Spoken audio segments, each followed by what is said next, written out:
Hey guys, what is up? Niad here with Film Comics Explained. We are back for the 6th chapter of 28 Days Later, London Calling. I have to admit, this is one of the more adult stories that I'm covering with regards to the themes we uncover. It's also an exploration into morality, fear, paranoia, hope, and despair. I've been genuinely surprised by its realism and the myriad of things we've encountered as we follow the group into London. I mean, that was what attracted me to the first season of The Walking Dead, which has a similar opening to 28 Days Later, in that the protagonist wakes up in a hospital, only to find that the world that he once knew had now changed beyond recognition. Sure, it had the horror elements essential to any zombie setting, but it was the journey of Rick looking for his family that attracted me to The Walking Dead, much like the journey that these three are on. The last chapter was a flashback that dealt with the immediate aftermath of the infection. Clint received the news from his editor and embarked on the journey with his photojournalist, Derek. Their flight to Stansted in the UK was diverted to Frankfurt. In the following month, they had made their way to France, where they were documenting the response of the locals to the infection that had consumed their northern neighbours. An old friend of Clint, and Major Saunders, took them both to a research facility on the Isle of Wight.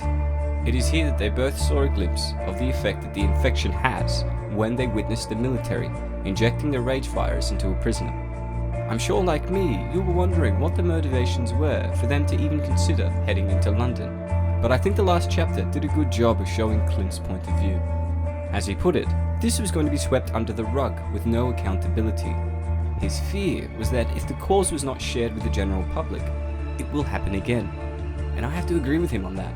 After all, this whole ordeal began when an animal rights group, who normally would be doing the right thing, freed chimps that were infected with the rage virus. This is the type of information that should be made available to everybody, but we've seen that the military doesn't agree with this. We pick back up in Scotland to find Selena and Clint running through the woods. Derek is seated by the fire, and they can essentially hear infected running towards him from the opposite direction. Selena turns back and tells Clint to hurry up. He replies by saying that he can't breathe, before telling her to just go. The two infected are closing in on Derek, and we can see Derek sitting on the ground by a tree. Selena yells at him off panel and tells him to get down as she runs towards him. We see her run past him just in time to intercept the two infected with her machete. Clint helps him up and asks if he could hear Selena screaming at him. Derek simply states that it is warm by the fire. Clint then asks Selena if that was the last of them. She tells him that it was the last of the group they had been monitoring, but insists that there will be others. Clint is confused and says that he had thought all the infected would have been dead by now. Selena turns back and tells him that she had thought the same thing. They reach a small house that has its windows broken and door ajar. Selena tells him to wait outside while she checks to see if it's safe. Derek asks if they can start up another fire as he is freezing, and Clint tells him that they will warm him up as soon as they get inside the house they are standing outside of. Derek asks if anybody is home, and Clint tells him that he hopes not. After a few minutes, Selena returns and tells him that it's clear, and advises Derek to watch his step. Selena explains that it's getting dark and says that there are infected out there. Clint asks her if she knows why this is, and Selena cheekily replies by saying the sun is setting. Clint then tells her that he meant about the infected, and Selena informs him that she knew exactly what he meant, but the truth of the matter is that she has no idea. Derek then collapses. We can see him struggle to say that he needs a fire. They help him back up and Derek tells him that he is cold. Selena informs Clint that Derek is burning up, before asking him to help her get Derek onto the couch. She tells Clint that he has a fever. Clint replies by saying this isn't a good time to catch the flu, and Selena explains that it isn't the flu. She goes on to say that his wounds are infected. Clint freaks out, thinking that she means he's infected with the rage virus, and she tells him to calm down, explaining its infection with a lowercase I, before telling him to look for bandages, medicine, and clean towels. She lets him know that he will likely die if they can't source antibiotics for him. Selena is able to find some bottles of water and is happy to finally be getting some luck. Clint then returns with some aspirin, bandages, hemorrhoid cream, and flu medicine, but says he couldn't find any antibiotics. Selena tells him that the flu medicine will keep his fever down and help him sleep, giving them time to talk about Derek. After a brief discussion, Clint yells out that he will absolutely not agree to her proposition. He tells her that he is not murdering his best friend. Selena then lays out the reality of the situation.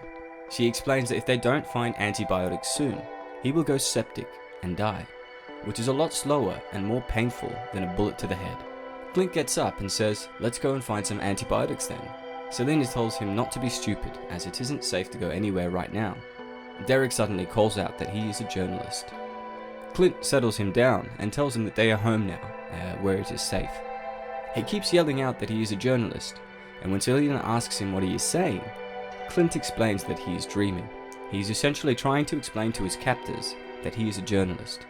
He gets up and tells her that she can get as pissed as she wants, but he is coming with them. Selena simply says, "Good to know I'm not the only one," and when Clint asks her what she means, Selena continues by saying, "The only one who made promises I can't keep." We see the three walking down a small street the following morning. Selena points in the distance to a truck and tells them that that is what they need. As they walk towards it, Clint asks if Derek is okay, and he replies by saying that he is tired and thirsty. Clint assures him that they will get him off his feet real soon. Selena tells them that they are missing two things, petrol and the keys to the truck. She explains that she will take care of the petrol, which meant that Derek will have to somehow hotwire the truck for them. She explains that they don't have time for a gas station, so she will be siphoning petrol from nearby cars, and that she will be back as soon as she can. Once they're both in the truck, Clint looks down and asks how to do this, and Derek says, "I like submarines." We can see that Derek is floating in and out of consciousness. Clint asks him to stay with him and tells him that he needs his help. Derek then apologizes before telling him to find the red wires. We see that Selena has found a vehicle with petrol and has begun to fill up her jerry can. She thanks the driver, who she names Frank, on the spot while filling the container. Selena returns and Clint tells her that a storm is coming and that Derek is not well.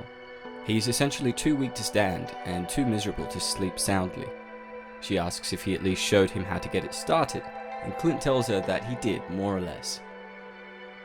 She tells him to hurry up as they need to be on the road before it starts raining, but Clint explains that everything is on the wrong side and he's having troubles adjusting. We see a spark go off and notice that Clint has electrocuted himself before yelling out, "Son of a bitch!" Clint is annoyed and confused, as that should have worked. Selena tells him to get out and help her keep Derek out of the rain.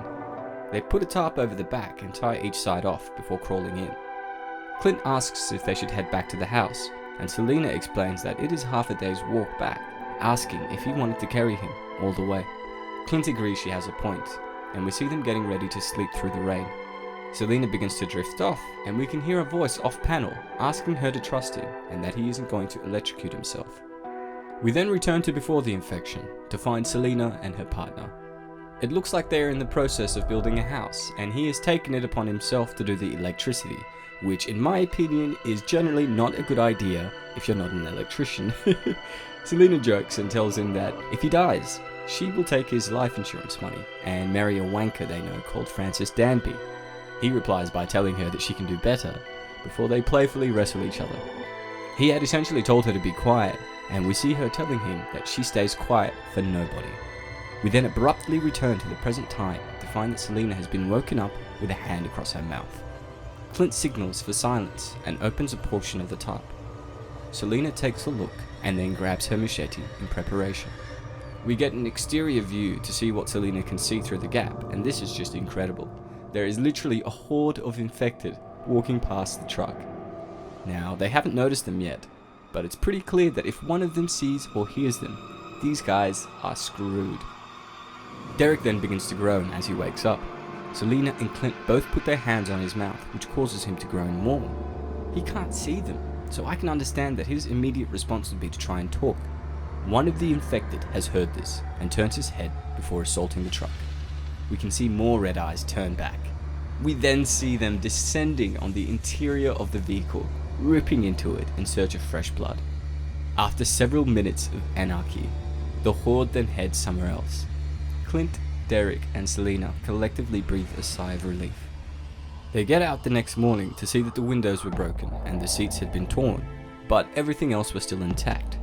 Clint gives the car another go, and Selena asks if he is sure they are the right wires. Clint tells her that he wasn't sure, but explains that if he interpreted Derek's instructions correctly, they should be the correct ones. We see another spark go off and smoke coming out of the exhaust as Clint finally starts the truck up. As they are driving, we can see Clint and Selena having a funny petty argument about the side of the road he is driving on. Clint is from the States, where the vehicles drive on the right side, whereas the UK and here in Australia, we drive on the left, along with a few more developed countries. Clint tells her that he doesn't see how that matters, and Selena simply tells him that it makes her nervous and insists that he still follows the road rules. She looks down at her map and tells him that they are getting pretty close, and says for him to take the next left. Clint then begins to slow down and tells her that they should get Derek inside the vehicle with them, as he can see movement up ahead. They help him out of the truck, only to hear the sound of a snap behind them. Selena puts her hands up, and we can see 3 armed people in front of them, one of them with a walking stick, one with a bat, and the guy in the middle has pointed a shotgun at them. He tells them to take it easy, as there is no need to create a problem for themselves. And that is the end of Volume 6. I hope you guys are having fun. Please let me know your thoughts in the comments below. If you enjoyed the video, don't forget to hit like and to subscribe to stay up to date on all my content. I'm Nihat with Film Comics Explained. Thanks for stopping by.